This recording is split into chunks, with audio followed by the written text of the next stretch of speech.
Libération des prisonniers des crises post-électorales, retour des exilés politiques et réinsertion de ces derniers dans l'appareil de l'État, la Côte d'Ivoire solidaire aura posé de bien grands pas pour célébrer sa paix.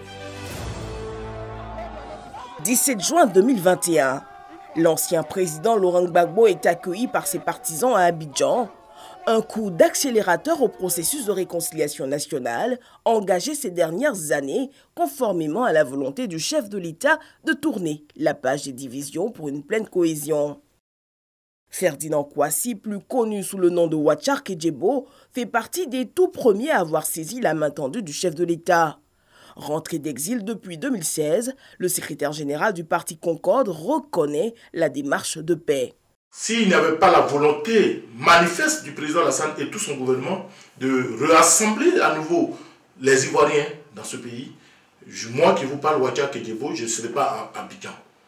C'est à faveur de la main tendue du président que nous sommes revenus du Ghana. Beaucoup d'autres personnalités, après nous, au début, nous étions là, c'était à la phase expérimentale, nous avons pris la main du président. Beaucoup ont hésité, mais notre arrivée a démontré que nous n'avons pas eu tort. Alassane Ouattara a respecté sa parole. C'est vrai qu'il y a des choses qui restent encore à faire, mais c'est un processus. Pour lui, consolider la paix est un exercice pour chaque citoyen. Chaque Ivoirien, chaque acteur politique, comme que nous sommes, nous devons nous approprier la paix et nous devons être des artisans de paix surtout. Être artisan de paix, c'est dans nos actes de tous les jours. C'est dans nos discours. Il faut extirper en nous tous les discours qui peuvent nous désunir.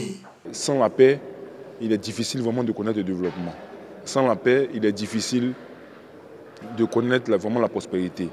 Donc le message que je vais lancer à tous les Ivoiriens, c'est réellement d'avoir de l'amour pour la Côte d'Ivoire et de faire des sacrifices afin que nous puissions rester en paix, demeurer en paix et que, enfin, nous puissions connaître le développement. Une pensée que partage Albert Mabritois, président de l'UDPCI et d'autres leaders politiques. La paix, c'est des actions de tous les jours venant de chacun et de chacune de nous. Le gouvernement fait sa part, je voudrais apprécier le retour des exilés, c'est une très bonne chose. Maintenant, qu'est-ce que nous faisons ensemble pour garantir la paix? Qu'est-ce que nous faisons dans le cadre du processus de réconciliation nationale? Qu'est-ce que nous faisons pour que les uns et les autres vivent à nouveau entre eux comme des frères et des sœurs ivoiriens, puisque c'est comme ça que nous sommes toujours appelés. Et justement, pour répondre à ces questions, c'est tout le gouvernement qui est mis en mission pour la paix.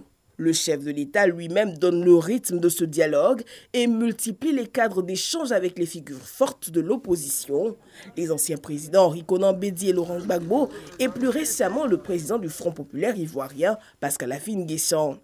Les actes qui ont été posés par le président, peut-être ça, je sais pas, les gens ont l'impression que c'est normal, mais pour nous qui au quotidien travaillons sur ces questions, c'est exemplaire, c'est exceptionnel. Il m'a instruit, en ce qui concerne effectivement le dialogue politique mené précédemment par le Premier ministre Amadou Gon puis Ahmed Bakayoko, de reprendre, je dirais, dès décembre, la poursuite de ce dialogue politique. Pour la ministre d'État, ministre des Affaires étrangères, ce dynamisme impulsé par le président de la République va au-delà de nos frontières. Il vient redorer le blason ivoirien sur la scène internationale. Pendant un mois, nous avons mené une tournée diplomatique où nous sommes partis de New York à Genève, de Genève à Rome, de Rome à Paris, de Paris à Addis Abeba. Et partout où nous sommes passés, toutes ces sommités que nous avons rencontrées, vraiment nous ont chargés de saluer le président de la République de Côte d'Ivoire, son Excellence M. Alassane Ouattara, pour son leadership qui a permis vraiment un retour à la paix en Côte d'Ivoire. Et ils apprécient tous les efforts qu'il fournit pour consolider la cohésion. Un succès qui impacte le développement économique. Grâce à ce climat apaisé, nous avons de nombreux opérateurs économiques étrangers qui ont effectué le déplacement. Il y a eu un forum Côte d'Ivoire-Allemagne, il y a eu un forum Côte d'Ivoire-Portugal. Il y a quelques jours, c'était un autre forum, Côte d'Ivoire, les pays de l'Amérique du Nord, États-Unis, Canada et Mexique.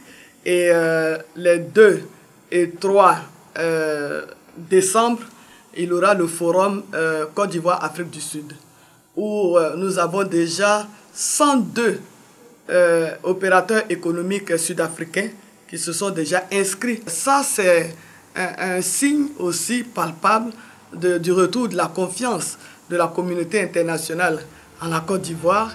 Au moment où le pays conforte sa place dans le concert des nations, consolider les acquis en renforçant l'unité nationale reste le gage de lendemain meilleur.